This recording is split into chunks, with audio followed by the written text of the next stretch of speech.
নমস্কার, খবর সূত্রের কলকাতা সংবাদ ইউটিউব চ্যানেল থেকে রাজ্য ও দেশের প্রতিটি গুরুত্বপূর্ণ খবরগুলো এখন আপনার স্ক্রিনে দেখে নিন। আজকের হেডলাইন। বিজেপির নতুন সভাপতি নির্বাচন অনুষ্ঠানে দেখা গেল না দিলীপ ঘোষকে। সুকান্ত শুভেন্দু কি বললে? মমতাদিকে প্রশ্ন করুন, কেন তামান্নার মাকে এত দূর আসতে হচ্ছে? মন্তব্য কালীগঞ্জের মৃত বালিকার মায়ের। অমিত শাহকে অনেক দিন পর চিঠি লিখলেন মমতা। সাইবার অপরাধী চাইলেন কেন্দ্রীয় হস্তক্ষেপ। 21শে জুলাইয়ের প্রস্তুতি সভায় প্রবীণ বিধায়ককে চড় মারতে ছুটে গেলেন তৃণমূল মুখপাত্র। মন্তেশ্বরী সিদ্দিকুল্লাহ চৌধুরীর ওপর হামলা, ভাঙচুর, গাড়ি, চরমে তৃণমূলের গোষ্ঠীদ্বন্দ্ব। যার হাতে পতাকা সেই বিজেপি। নতুন পুরনো ভেদ সরানোর বার্তা শ্রমিক ভট্টাচার্যের। 100 দিনের কাজে মালদায় লুট, তৃণমূলের প্রধানের 15 কোটির দুর্নীতি, টাকা ফেরতের নির্দেশ হাইকোর্টের।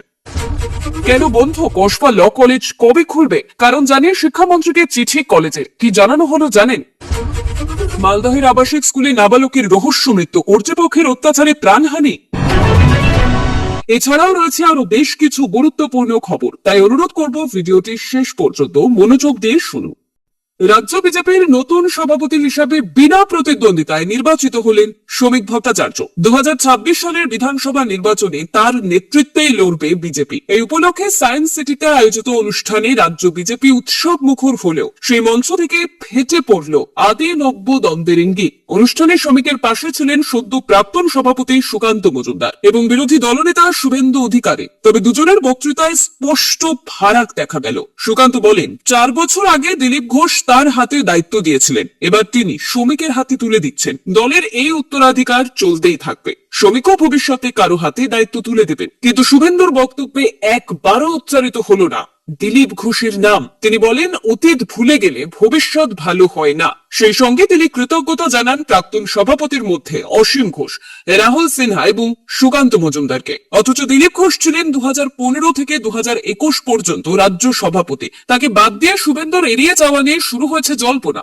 দলের অন্তরে দীর্ঘদিন ধরে দিলীপ শুভেন্দু দ্বন্দ্বের কথা শোনা যায়। দিলীপের অনুগামীরা মনে করেন তার কেন্দ্র বদল এবং কোণঠাসা হয়ে পড়ার পিছনে শুভেন্দুর ভূমিকা রয়েছে। আবার দিলীপ একাধিকবার অভিযোগ করেছেন তৃণমূল থেকে বিজেপিতে যোগদানকারী কিছু নেতা নিয়ে তার আপত্তি ছিল। তার আপত্তিতেই তাদের দিল্লি গিয়ে যোগ দিতে হয়। এই প্রেক্ষাপটে শ্রমিক দায়িত্ব গ্রহণের দিনে আবার সামনে এলো বিজেপির পুরনো চাপা দ্বন্দ্ব। যদিও বিজেপির নেতারা বাইরে একতা দেখানোর চেষ্টা করছেন, কিন্তু দলের অভ্যন্তরে পুরনো ক্ষোভ এখনো ধিকি ধিকি করে জ্বলছে। নদিয়ার কালীগঞ্জে উপনির্বাচনের পর বিজয় উল্লাস চলাকালীন বোমাবাজিতে প্রাণ যায় 9 বছরের তামান্না খাতুনের। ঘটনার 10 দিন কেটে গেলেও এখনো ধরা পড়েনি 15 অভিযুক্ত। এবার ন্যায় বিচারের আশায় হাইকোর্টের দ্বারস্থ হল তামান্নার পরিবার। 23শে জুন কালীগঞ্জে বিধানসভা উপনির্বাচনে তৃণমূল এগিয়ে থাকাকালীন মোলান্ডি গ্রামে শুরু হয় বিজয় উল্লাস। অভিযোগ, এরপর সিপিএম এবং কংগ্রেস সমর্থকদের বাড়ি লক্ষ্য করে বেছে বেছে বোমাবাজি শুরু হয়। সেই সময় মা এবং মেয়ের উদ্দেশ্য ছিল পুকুরে স্নান করতে যাওয়া। ঠিক তখনই পিছন থেকে ছুড়ে আসা বোমায় ঘটনাস্থলেই মৃত্যু হয় ফুটফুটে তামান্নার। ঘটনায় 24 জনের বিরুদ্ধে এফআইআর হলেও পুলিশ এখনো পর্যন্ত গ্রেফতার করেছে মাত্র 9 জনকে। বাকিরা বেপাত্তা। বারবার পুলিশের কাছে অনুরোধ জানিয়েও সুবিচার না পাওয়ায় অবশেষে বৃহস্পতিবার আইনজীবী বিকাশ রঞ্জন ভট্টাচার্যের সঙ্গে দেখা করে হাইকোর্টে যাওয়ার সিদ্ধান্ত নেয় তামান্নার মা বাবা। তামান্নার মা বলে, মমতা থেকে প্রশ্ন করুন, কেন একজন মাকে এত দূর আসতে হচ্ছে? আমরা কন্যাশ্রী বাংলায় বাস করি, অথচ আমার মেয়ে আজ মৃত। ঘটনার পর এলাকা জুড়ে আতঙ্ক ছড়িয়েছে। কালীগঞ্জের মোলান্ডি গ্রামে এখনো অভিযান চালিয়ে চলেছে পুলিশ। মঙ্গলবার 38টি এবং বুধবার 40টি সকেট বোমা উদ্ধার হয়। কৃষ্ণনগরের অতিরিক্ত পুলিশ সুপার উত্তম ঘোষ জানান, বোমাগুলো নিষ্ক্রিয় করা হয়েছে। পাশাপাশি ড্রোন ক্যামেরা ব্যবহার করে আলো তল্লাশি চলছে। একটি উপনির্বাচনের ফলাফল বদলে দিয়েছে একটি গ্রামের গোটা ছবি। তামান্নার মৃত্যু রাজ্যে ভোট হিংসার এক মর্মান্তিক উদাহরণ হয়ে রইল। আদালতের দ্বারস্থ হয়ে অবশেষে ন্যায় বিচারের আশায় লড়াইয়ে নেমেছে পরিবার।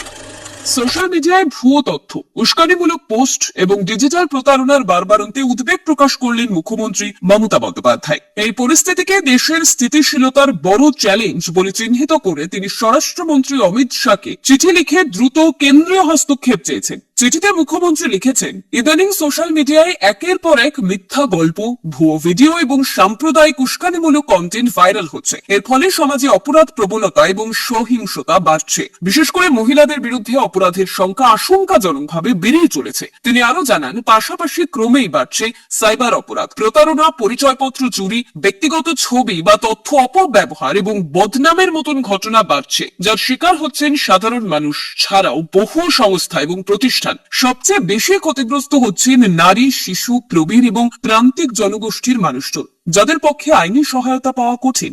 মুখ্যমন্ত্রীর মতে প্রযুক্তির সঙ্গে তাল মিলিয়ে আইনি কাঠামো এবং প্রয়োগ ব্যবস্থার সংস্কার করা জরুরি। শুধুমাত্র আইন করলেই হবে না, তার বাস্তবায়ন এবং প্রযুক্তিগত দক্ষতা বাড়ানো প্রয়োজন।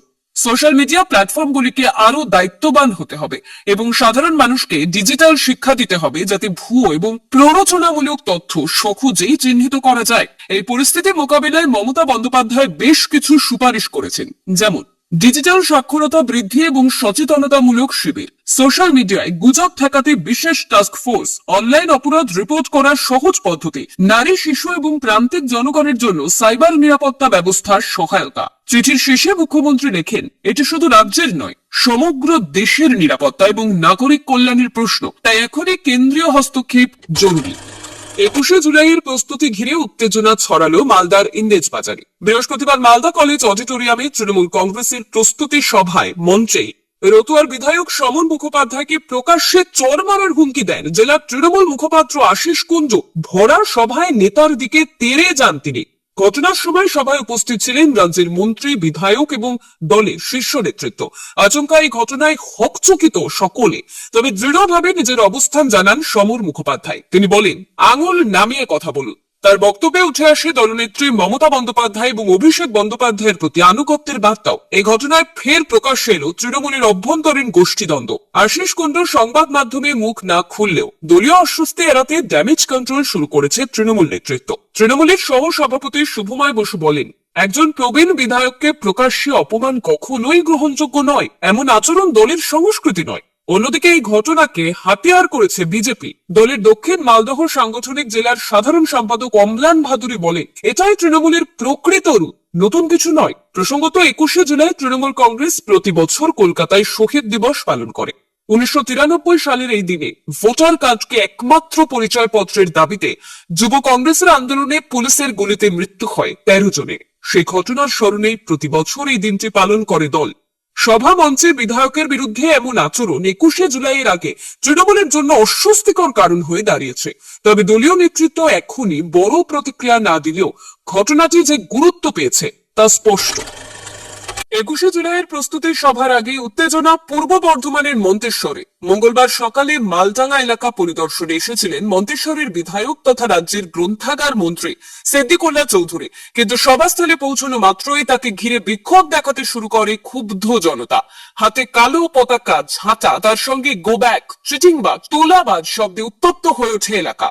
প্রত্যক্ষদর্শীদের কথায় মন্ত্রীর গাড়ি লক্ষ্য করে প্ল্যাকার্ড ছোড়া হয়, গাড়িতে ভাঙচুর চালানো হয়, এমনকি কিছুটা ধাক্কাধাক্কিও চলে বলে অভিযোগ। সিদ্দিকুল্লাহর দাবি, এই ঘটনায় তার হাতের আঙুলে চোট লেগেছে, জামায় রক্তের দাগও রয়েছে। গাড়িতে ডাবল কাচ না থাকলে বড় কিছু হয়ে যেতে পারত। ঘটনার বিশ্লেষণ করতে গিয়ে তিনি খুনের চেষ্টার অভিযোগও তোলেন। বিক্ষোভকারীদের দাবি, গত 4 বছরে একবারের জন্য এলাকার খোঁজ খবর নেননি মন্ত্রী। ভোটের সময় এলেই তাকে দেখা যায়, তারপর ভ্যানিশ। দীর্ঘদিন ধরে রাস্তা, পানীয় জল, চিকিৎসা এবং শিক্ষা পরিষেবায় একাধিক সমস্যার সম্মুখীন হচ্ছেন এলাকাবাসী, কিন্তু তার কোনো সুরাহা হয়নি। তাদের দাবি, 21শে জুলাইয়ের রাজনৈতিক প্রচারের আগে স্থানীয় সমস্যাগুলির দিকে নজর দেওয়া উচিত ছিল। সিদ্দিকুল্লাহ সহ তৃণমূলের একাংশের দাবি, এদিন বিক্ষোভে নেতৃত্ব দিয়েছেন স্থানীয় তৃণমূল কর্মী রফিকুল ইসলাম শেখ। এই নেতার অভিযোগ, মন্ত্রী তোলাবাজদের সঙ্গে নিয়ে এলাকায় ঢুকেছেন। সাধারণ মানুষ বা দলের প্রকৃত কর্মীদের দিকে কখনো ফিরেও তাকাননি। বিক্ষোভকে যদিও আমল দিতে নারাজ সিদ্দিকুল্লাহ চৌধুরী। তার বক্তব্য, এরা দলের লোক নয়, বাইরের লোক, ভাড়া করে এনে নাটক করা হচ্ছে, সাধারণত মানুষ এতে নেই। তিনি পুলিশের বিরুদ্ধেও অভিযোগ তোলেন, জানান আইসির সামনে গোটা ঘটনা হয়েছে, কিন্তু তিনি কোনো পদক্ষেপ করেননি। এই ঘটনাকে কেন্দ্র করে শাসক দলের অভ্যন্তরীণ গোষ্ঠীদ্বন্দ্ব ফের প্রকাশ্যে এলো বলে মনে করছে রাজনৈতিক মহল। জেলার শাসক নেতারাও বিষয়টি নিয়ে চুপ। পুলিশের তরফে জানানো হয়েছে, ঘটনায় কোনো লিখিত অভিযোগ এখনো জমা পড়েনি। পরিস্থিতি স্বাভাবিক রাখতে এলাকায় পুলিশ মোতায়েন করা হয়েছে। গত কয়েক বছর ধরে একদিকে যেমন আসন বেড়েছে, তেমনি বঙ্গ বিজেপিতে বারবার গোষ্ঠীদ্বন্দ্ব প্রকাশ্যে এসেছে। দলের অন্দরে মত পার্থক্য উঠে এসেছে চর্চায়। এরই মধ্যে 2026-এর বিধানসভা নির্বাচনের প্রস্তুতি নেওয়ার সব থেকে গুরুত্বপূর্ণ সময় এসে গেছে। আর ঠিক সেই সময় বর্ষিয়ান নেতা শ্রমিক ভট্টাচার্যের হাতে উঠল বঙ্গ বিজেপির দায়িত্ব গ্রহণ করার পর প্রথম বক্তব্যে তাই একজোট হওয়ার বার্তা দিলেন শ্রমিক। বৃহস্পতিবার সায়েন্স সিটিতে কেন্দ্রীয় মন্ত্রী রবিশঙ্কর প্রসাদের উপস্থিতিতে শ্রমিকের নাম রাজ্য সভাপতি হিসেবে ঘোষণা করা হয়। এরপর বক্তব্য রাখতে গিয়ে কার্যত আবেগপ্রবণ হয়ে পড়েন শ্রমিক। যুব মোর্চার সভাপতি থেকে কিভাবে রাজ্য সভাপতি হলেন সে কথা বলতে গিয়ে আবেগে ভাসেন শ্রমিক। জানান কিভাবে মঞ্চে নার্ভাস হয়ে যাচ্ছিলেন তিনি। এরপর দলের কর্মীদের বার্তা দিয়ে নতুন রাজ্য সভাপতি বলেন, যারা পুরনো তারা মনে রাখবেন, নতুন মানুষ পার্টিতে না এলে পার্টি বাড়বে না। আমরা তো আর কুমোরটুলি থেকে কর্মী বানিয়ে আনবো না, দলের সব স্তরের মানুষের দরকার। সেই সঙ্গে নতুন নেতাদের উদ্দেশ্যে তিনি বলেন, মনে রাখবেন পুরনো মানুষগুলো পরাজয় হবে জেনেও, জামানত বাজেয়াপ্ত হবে জেনেও পতাকা ধরে রেখেছিলেন। তাদের জন্যই বিজেপি আজ এই জায়গায়। এখন যার হাতে পতাকা সেই বিজেপি, যে সক্রিয় সেই বিজেপি। আপনি পাড়ায় প্রাসঙ্গিক কিনা, মানুষ আপনাকে চেনে কিনা, মানুষ আপনাকে বিজেপি বলে পরিচয় দেয় কিনা, সেটাই বড় প্রশ্ন। এদিন তিনি আরো বলেন, অনেক লাঞ্ছনার মধ্যে দিয়ে চলেছে বিজেপি। রাজনৈতিক দল হিসাবে একসময় বাংলায় কোনো গুরুত্বই ছিল না বিজেপির। আজ আমরা 2 থেকে 300 দিনে পৌঁছেছি। আর এবার অনির্দিষ্টকালের জন্য বন্ধ করে দেওয়া হয়েছে কসবার ল কলেজ। কলেজের গভর্নিং বডি গুরুত্বপূর্ণ বৈঠকে সিদ্ধান্ত নিয়েছে বলে জানা গিয়েছে। দিন কয়েক আগে এই কলেজেই এক ছাত্রীকে গণধর্ষণের অভিযোগ উঠেছিল। সেই নক্কারজনক ঘটনা ঘিরে এখনো তোলপাড় পরিস্থিতি রাজ্যে। কলেজ বন্ধের জন্য পুলিশের তদন্তকেই কারণ হিসাবে সামনে আনছে সাউথ কলকাতা ল কলেজ কর্তৃপক্ষ। চিঠি দিয়ে উচ্চশিক্ষা দপ্তরকে জানিয়ে দিয়েছে কলেজ কর্তৃপক্ষ। তদন্তের স্বার্থে পুলিশ কলেজ ক্যাম্পাসকে সিল করে রেখেছে। পরিস্থিতি স্বাভাবিক হলে দ্রুত পঠন পাঠন চালু করা হবে। উচ্চশিক্ষা দপ্তরের ডিপিআই মারফত সাউথ কলকাতা ল কলেজের তরফে চিঠি দেওয়া হয়েছে শিক্ষামন্ত্রী ব্রাত্য বসুকেও। প্রসঙ্গত বুধবারই কলেজ বন্ধের ক্ষোভ প্রকাশ করেছিলেন শিক্ষামন্ত্রী। কলেজ খুললেও অনির্দিষ্টকালের জন্য বন্ধ থাকবে ইউনিয়ন রুম, গার্ড রুম বন্ধ থাকবে কিনা সে নিয়ে এখনো সিদ্ধান্ত হয়নি, কারণ বর্তমানে সেই ঘর পুলিশি তদন্তের আওতায়। কলেজের বাইরে পুলিশের ব্যারিকেড করে রেখেছে, ভিতরেও রয়েছে পুলিশ, তাই কলেজ বন্ধ রাখা হয়েছে। দ্রুত স্বাভাবিক হলে পঠন পাঠন চালু হবে। উচ্চশিক্ষা দপ্তরের ডিপিআই মারফত শিক্ষামন্ত্রীকে চিঠি দিল কলেজ কর্তৃপক্ষ। মালদহের আবাসিক স্কুলে নাবালকের রহস্য মৃত্যু, কর্তৃপক্ষের অত্যাচারে মৃত্যু বলেই দাবি পরিবারের। ঘটনাকে কেন্দ্র করে প্রবল শোরগোল এলাকায় ইতিমধ্যেই দেহ উদ্ধার করে ময়না তদন্তে পাঠিয়েছে পুলিশ। ঘটনার তদন্তের দাবিতে সরব হয়েছে মৃতের পরিবার এবং অন্যান্য পড়ুয়াদের অভিভাবকরা। জানা গেছে মৃত ছাত্রের বয়স 13 বছর। মালদহের ভূতনির বাসিন্দা সে। মানিকচকের একটি বেসরকারি আবাসিক স্কুলে পড়তো সে। প্রায় 3 বছর ধরে সেখানেই থাকে পড়ুয়া। বুধবার গভীর রাতে ঘর থেকে উদ্ধার হয় নাবালকের ঝুলন্ত দেহ। খবর পেয়ে দেহ উদ্ধার করে ময়না তদন্তে পাঠায় পুলিশ। রাতে স্কুলে ছুটে যান মৃতের পরিবারের সদস্যরা। এরপরে বিস্ফোরক দাবি করেন তারা।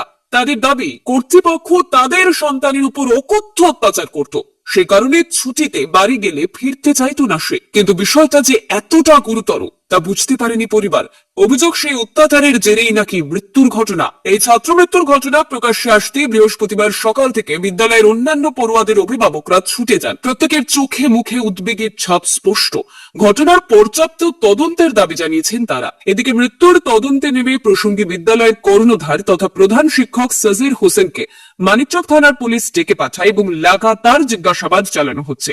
বিদ্যালয়ের শিক্ষিকা লক্ষ্মীরানী সরকার জানিয়েছেন, রাতে চিৎকার করণে 7ম থেকে 8ম শ্রেণীর ছাত্রদের ডাকা হয়। 8ম শ্রেণীর ওই ছাত্র চিৎকার করেছিল তার স্বীকারও করে। তা নিয়ে বকাঝকা করা হলেও কোনোভাবে মারধর করা হয়নি। ফলে অত্যাচারের জেরে মৃত্যুর অভিযোগ ভিত্তিহীন বলেই দাবি কর্তৃপক্ষের। আজকের জন্য এখানেই শেষ, তবে নতুন আপডেট নিয়ে খুব শিগগিরই ফিরছি। সঙ্গে থাকুন কলকাতার সংবাদের সাথে, কারণ সত্য খবর সবার আগে।